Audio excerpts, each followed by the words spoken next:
Hi there, I'm Stacy Harmon, and in this edition of Table Topics RE, I'm going to give you a quick tip on how to maximize Twitter for business development. The devil really is in the details, and I just taught this 2-hour course in a crash course in Twitter for Business, and thought I'd bring you a highlight about one of those things that really matters when you're using this medium for business development. So let's jump ahead and go to the right slide. Basically, what we're going to want to do is make sure that your profile on Twitter is totally filled out so that people can, you're leaving these breadcrumbs, these professional breadcrumbs as I call them, that allow users who might find your Twitter account either by interacting with you on Twitter or maybe through Google, you leave them a breadcrumb that leads them back to your professional presence on Facebook, on the web, wherever that may be, wherever your hub is, hopefully a website or WordPress site that is reflective of your business and your business goals. So we want to make sure your profile is totally filled out on Twitter, and the good news is that's pretty easy. The first thing you need is a photo. If you don't have a photo, it just screams that you're a newbie on Twitter. You want to make sure that you have a photo. There's no trust in social media without a photo, so make sure you've got one there. It's cropped up close to your face. People can see you. It should be a photo of you, ideally. It's going to be the least barrier to people getting to know you. They're going to feel much more comfortable if they see you as opposed to a logo or an icon. I also encourage you to include your geography. They ask you where in the world are you on Twitter, and put your farm or put your area of expertise. Maybe you want to put your county. Be sure to indicate that kind of information and tailor it towards your business goals.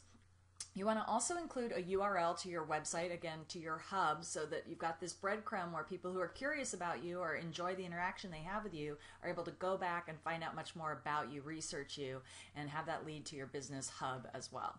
You also want to make sure that you max out that 160 characters that you have to write about you. There's a bio you can write about you. It should state what you do. I recommend it says real estate or realtor in there.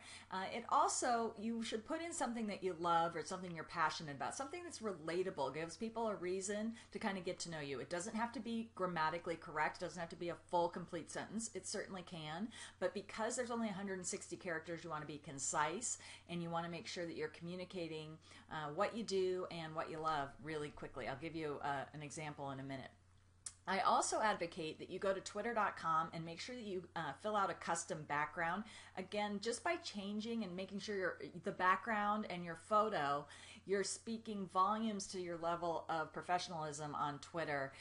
Leaving those things as the default really just doesn't speak really well for your fluency in the medium, and especially to seasoned Twitter users. So even if you're not going to tweet a lot, let's get your professional presence looking really good on Twitter. So if somebody Googles your name and your Twitter account comes up, they're at least seeing something that looks better rather than the standard default. So I advocate adding a custom background at twitter.com. It's free and easy to do. You can just change it from what the default is. And here's an example of what a completed bio looks like. You can see my bio here. I'm at Stacy Harmon on Twitter. I choose to represent myself as from Orange County, California. It doesn't have to be specific to a exact city. It can. If you specialize in a farm, feel free to put your farm name there and be specific. And then I max out my my bio area here with 160 characters, and I tell people a little bit about myself. It's not complete sentences, and you can see that I tell people what my profession is, that I'm a speaker, I'm an educator, I'm also a Facebook marketer and fanatic. I mention that I used to sell real estate as well, and I give them some personal details about myself. I'm a crunchy taco loving, Pilates addicted ex-realtor. So these are things that I love to do, and I can't tell you how many people will open a conversation with me saying, any person who's loves crunchy tacos is a friend of mine. So it's a relatable kind of a thing. It still is perceived as professional, even though it's a little more on the fun side. So perfectly acceptable on Twitter, and make sure you've got both elements, your profession and something that people can relate to you on. And here's the problem if you don't have that. Oh, I also want to mention, obviously you can get to my URL, harmonenterprises.com, so I'm sending you back to my hub from Twitter. So I filled out all of the parts and pieces here. And these are some screenshots from some Twitter people who were at the California Association of Realtors Expo that I was speaking at last year, and they were tweeting and I was trying to learn more about them. But as you can see from their screenshots, they didn't have full bios, and on Twitter they really missed a marketing opportunity. So there's a big difference, as you can see, between mine and then the others.